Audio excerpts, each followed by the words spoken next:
up, my Bringlese family? Welcome back to another video, and in this video we're going to be talking about some useful little phrases or connecting words that I know you will use in your longer sentences. So let's get started. The first one is first of all. In Italian, maybe you will say prima di tutto, but this really just means before I make a list of at least two things, I want to start with first of all. The second word is simply next, because I know in Italian a lot of people say poi, which is actually then in English, but if you're going from the first thing and then next, you don't want to say then, you just want to say next. So be careful with that. The third is in addition to. So you could say in addition to that. It's when you're adding another thing. In Italian, maybe you'll say oltre quello, in addition to that. Another more formal way to say this is moreover. So for example, if I'm listing some reasons why I like baseball, I could say I like this,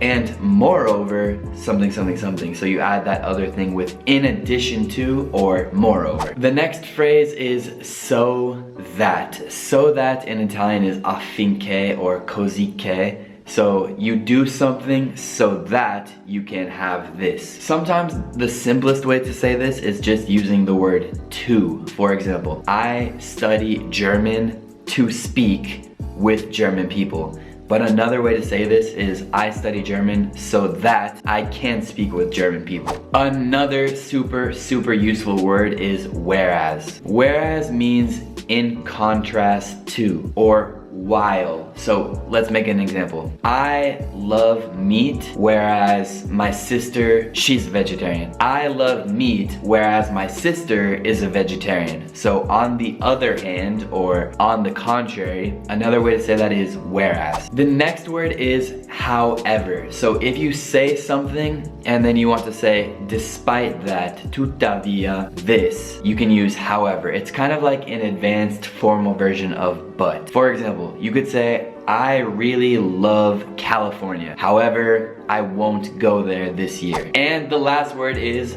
finally. Finally is not really the same as finalmente in Italian. It is also that meaning, like you're waiting for a long time, something happens and you say finally. But another meaning of finally is if you make a list of something and then the last thing, you could say like, first I played soccer, then I played golf, and finally I played basketball. So you can also use finally in that sense. I know in Italian you don't use it like that, but for the last thing in an order, you can use finally. Okay guys, let's stop right there. I wanted to remind you guys to check out the Bringlese English class. It's 6 English lessons a month for only $10 US, about 8 euros. That class is getting super popular, so be sure to check it out at this link. And I will stop right there. It was a pleasure as always, and guys,